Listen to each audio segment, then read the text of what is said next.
നമസ്കാരം. കൃത്യമായി പറഞ്ഞാൽ 2025 സെപ്റ്റംബർ 1 വന്ന കോടതി വിധിയുടെ തൊട്ടടുത്ത ദിവസം തന്നെ ഈ ചാനലിലൂടെ നിങ്ങളിലേക്ക് ഒരു അപ്ഡേഷൻ എത്തിച്ചു. അതായത് ഇനി അങ്ങോട്ട് കേറ്ററ്റ് നിർബന്ധമാണ്. എല്ലാ തലങ്ങളിലും ആവശ്യം വേണ്ട കാറ്റഗറികൾ ഓരോന്നും എഴുതിയെടുക്കുക എന്നുള്ളത് ഇമ്പോർട്ടൻ്റ് ആണ്. സെറ്റ്, നെറ്റ്, എംഫിൽ, PhD പോലുള്ള അധിക യോഗ്യതകൾ അല്ലെങ്കിൽ ഹയർ ക്വാളിഫിക്കേഷൻസ് ഉപയോഗിച്ചുകൊണ്ട് കേറ്ററ്റിന്റെ ഈക്വലൻസി എന്നത് ഭാവിയിൽ ചോദ്യം ചെയ്യപ്പെടും. ഇത്രയും കാര്യങ്ങൾ വളരെ വിശദമായിട്ട് പോയിന്റ് വെച്ച് അല്ലെങ്കിൽ കോടതി ഉത്തരവിനെ അതുപോലെ തന്നെ ലോയുടെ ഭാഗവും സീറ്ററ്റിന്റെ നോട്ടിഫിക്കേഷനുകളും ഒക്കെ വെച്ചുകൊണ്ട് വളരെ വിശദമായി പറയുകയുണ്ടായി. വലിയ തർക്കങ്ങൾ ഉണ്ടായിരുന്നു, വലിയ ആശയക്കുഴപ്പങ്ങൾ ഉണ്ടായിരുന്നു, കൺഫ്യൂഷൻസ് ഒക്കെ ഉണ്ടായിരുന്നു. പക്ഷേ ഡിപ്പാർട്ട്മെന്റിനകത്തുനിന്ന് തന്നെ കേറ്ററ്റ് നിർബന്ധമാണ് എന്ന് പറയുന്ന ഒരു കാലത്താണ് നമ്മളിപ്പോൾ നിൽക്കുന്നത്. ഹൈസ്കൂൾ വരെ പൊതുവിദ്യാലയങ്ങളിലെ താൽക്കാലിക അധ്യാപക നിയമനത്തിനും കേറ്ററ്റ് നിർബന്ധമാക്കിയിരിക്കുന്ന ഒരു ഓർഡർ, അത് നേരത്തെ വന്നതാണ്, അത് വീണ്ടും ഇത്തവണയും എടുത്തു പറയുന്നു. താൽക്കാലിക അധ്യാപകർക്കും കേറ്ററ്റ് നിർബന്ധമാണ് എന്ന ഒരു ഓർഡറാണ് ഞാനിപ്പോൾ നിങ്ങളുടെ മുമ്പിലേക്ക് ഒരു പത്രക്കുറിപ്പിന്റെ പിക്ചർ നിങ്ങളുടെ മുമ്പിലേക്ക് എത്തിച്ചിരിക്കുന്നത്.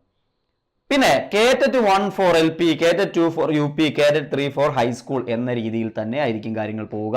അതുകൊണ്ട് തന്നെ ഏറ്റവും പ്രാധാന്യത്തോടുകൂടി ഈ എക്സാമുകളെല്ലാം നിങ്ങൾ എഴുതിയെടുക്കാൻ ശ്രമിക്കണം.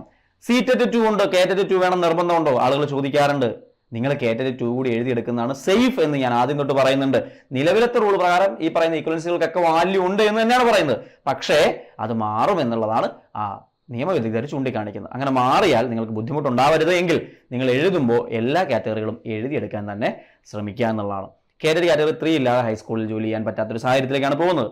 ഇതൊന്നും ഇല്ലാത്ത ആളുകൾക്ക് ഈ പറഞ്ഞ തസ്തികകളിലോ ഡയറക്റ്റുള്ള നിയമനങ്ങളിലോ അല്ലെങ്കിൽ താൽക്കാലിക അധ്യാപക നിയമനങ്ങളിലോ യാതൊരു തരത്തിലുള്ള പരിഗണന കിട്ടില്ല എന്നതുകൂടി മനസ്സിലാക്കുക. 2028 സെപ്റ്റംബർ 1 മുൻപായിട്ട് സർവീസിലിരിക്കുന്ന അധ്യാപകർക്ക് 5 വർഷത്തിൽ കൂടുതൽ സർവീസ് ബാക്കിയുള്ളവർ നിർബന്ധമായിട്ട് എഴുതിയെടുക്കണം എന്ന് ലാസ്റ്റ് വന്ന കോടതി വിധി അടിവരയിട്ട് പറയുകയും ചെയ്യുന്നുണ്ട്. 1 വർഷം റിലാക്സേഷൻ കൂട്ടി തന്നിരിക്കുന്നു മാത്രമേ ഉള്ളൂ. ന്യൂനപക്ഷ സ്കൂളുകളിലേക്കുള്ള അപ്ഡേഷൻസ് എന്തൊക്കെയാണ് എന്ന് വരും ദിവസങ്ങളിൽ അറിയാം. അവിടെയും നിങ്ങൾ പഠിച്ചെഴുതുന്നത് തന്നെയാണ് ഏറ്റവും നല്ല സൊല്യൂഷൻ. ഞാൻ തുടക്കം തൊട്ടത് പറയുന്നുണ്ട്, പഠിച്ചെഴുതുക എന്നുള്ളത് തന്നെയാണ് ഏറ്റവും മികച്ച സൊല്യൂഷൻ. അല്ലാതെ നിങ്ങൾ ഈ നിയമത്തിൽ ലീനിയൻസ് കിട്ടുമെന്ന് നോക്കിയിരുന്നു കഴിഞ്ഞാൽ നിങ്ങളുടെ കരിയറാണ് അവസാനിക്കാൻ പോകുന്നത്. അങ്ങനെ ഉണ്ടാവരുത് എങ്കിൽ എത്രയും പെട്ടെന്ന്, അത് താൽക്കാലിക അധ്യാപകരായിട്ട് നോക്കുന്നവരാണെങ്കിലും സ്ഥിര നിയമനം നോക്കുന്നവരാണെങ്കിലും ഒക്കെ എത്രയും പെട്ടെന്ന് ഈ എക്സാംസ് എഴുതിയെടുക്കാനായിട്ട് ശ്രമിക്കാം.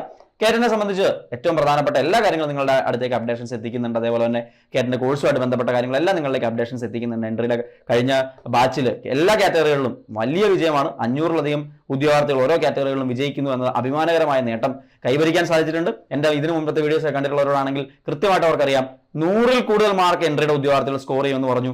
130-ന് മുകളിൽ സ്കോർ ചെയ്ത ഒരുപാട് പേര് ഇത്തവണ എൻട്രിയിൽ ഉണ്ടായിരുന്നു എന്നുള്ളത് അഭിമാനകരമായിട്ടുള്ള നേട്ടമാണ്. അപ്പോൾ ഈ കാര്യങ്ങളൊക്കെ ശ്രദ്ധിച്ചുകൊണ്ട് ഇത്തവണ വരുന്ന കേറ്ററ്റ് എത്രയും പെട്ടെന്ന് പഠിച്ചെടുക്കാനായിട്ടുള്ള ഒരു ശ്രമം നിങ്ങളുടെ ഭാഗത്ത് നിന്ന് ഉണ്ടാവണമെന്ന് ഒരിക്കൽ കൂടി ഓർമ്മപ്പെടുത്തിക്കൊണ്ട് അവസാനിപ്പിക്കുന്നു. നന്ദി.